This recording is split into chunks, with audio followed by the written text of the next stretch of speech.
تاسو قدرمن لیدونکو ستړي مشئ د دې مهال مهمو خبرونو ته ښه راغلاست.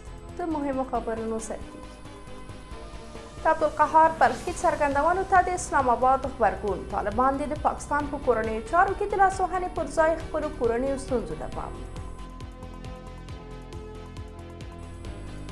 په هرات کې د زلزله ځپلو وضعیت یوناما وایي چې د هرات زلزله ځپلې مرستې ته اړتیا لري. د طالبانو د خپل سري نیولو دوام دغې ډلې په کابل کې یو خبریال نیولی. د کراچۍ هوایي ډګر ته څیرمه چاودنه پاکستان د 2 چینایي انجینرانو وژل کېدل منلي. او په ایران کې لغوه شوې الوتنې بیا پیل شو.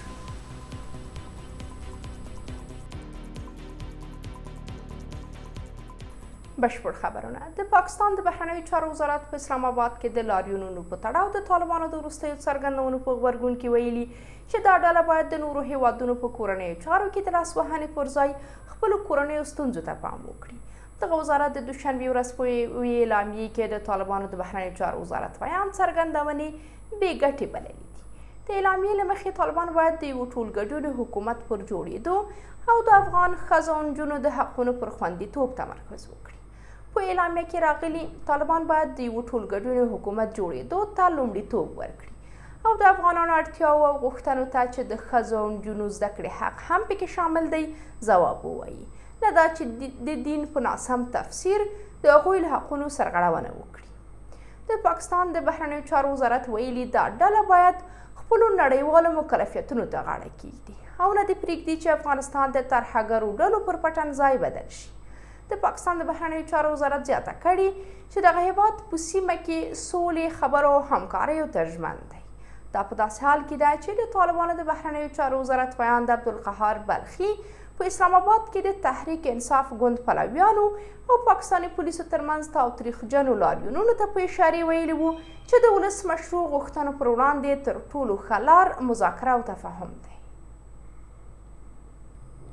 په افغانستان کې د ملګرو ملتونو د مرستندویه پلاوي دفتر یا یوناما وایي چې په هرات کې د مرګونې زلزلې یو کال وروسته لا هم د دغې زلزلې ډیر شمېر زیانمن شوي کسان بشري مرستو ته اړتیا لري.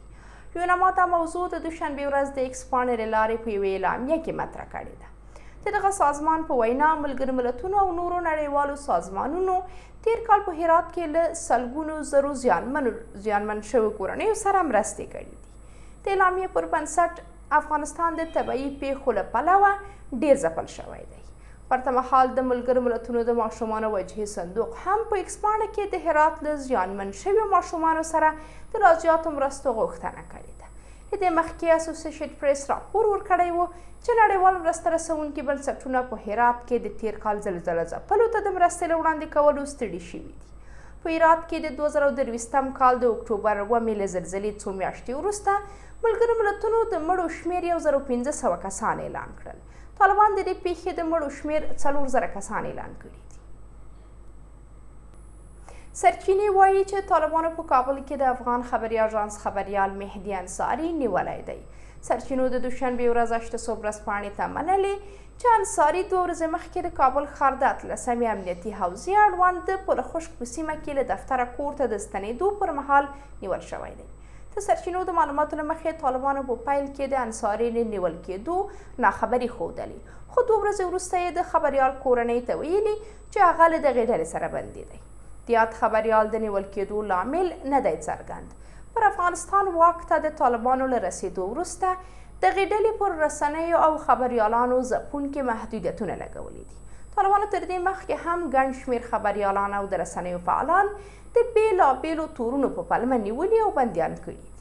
شاوخوا یوه اونۍ مخکې د طالبانو استخباراتو په غزني کې د خوشحال راډیو مسؤل حکمت آریان نیولی و. تر اوسه د دې خبریال د برخلیک په هکله معلومات نشته.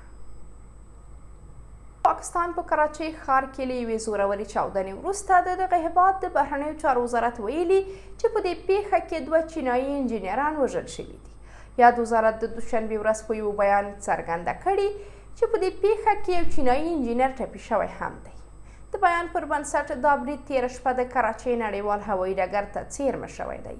د پاکستان د بهرنیو چارو وزارت دا اقدام د دغه هیواد او چین پر دوستانه اړیکو برید بللی دی. د بیان له مخې پاکستاني ځواکونه به د دغه برید د عاملانو په نیولو کې هیڅ ډول ناغېړي ونه کړي. بلوڅ بیلتون پالو د دې برید مسؤلیت منلی دی. تېره شپه ناوخته پاکستاني رسنیو د کراچۍ هوایي ډګر ته څیرمه د یوې زورورې چاودنې راپور ورکړی و. دا په داسې حال کې ده چې څو میاشتې مخکې هم د خیبر پښتونخوا په بشام سیمه کې په یو ځانمرګي برید کې 15 چینایي انجینران او د هغوی یو پاکستاني موټر چلوونکی وژل شوي. ایران کې د الوتنو له لغوه کېدو څو ساعته وروسته د دغه هېواد چارواکو د الوتنو د بیا پیلېدو خبر ورکړی دی. ایرنا خبري اژانس د یکشنبې ورځ د ایران ملکي هوایي چلن ادارې ویان جعفر یازرلو په حواله لیکلي چې د الوتنو محدودیتونه لغوه شوي او الوتنې بیرته عادي حالت ته راګرځېدلي دي. تېره ورځ ایراني چارواکو ویلي وو چې د عملیاتي محدودیتونو د لرې کېدو له کبله یې په دغه هېواد کې الوتنې لغوه کړي دي. ایران پر دغه هېواد د اسرائیلو د برید له خبرداري وروسته الوتنې لغوه کړې وي. 2 ورځې مخکې ځینو نړیوالو رسنیو راپور ورکړی و چې اسرائیل له ایرانه د غچ اخیستنې پلان لري. د اسرائیلو او ایران ترمنځ کړکېچ وروسته تر هغې زور واخیست چې تل ابیب پر لبنان په 2 جلا هوایي بریدونو کې د حزب الله مشر حسن نصرالله او د سپاه پاسداران یو لوړپوړی قومندان عباس نیلفروشان ووژل. ایران د دې بریدونو په غبرګون کې تېره اونۍ د اسرائیلو پر ځینو پوځي اډو توغندي وتوغول. قدرمنو لیدونکو دا و د دې مهال مهم خبرونه. له ملتیا مو مننه.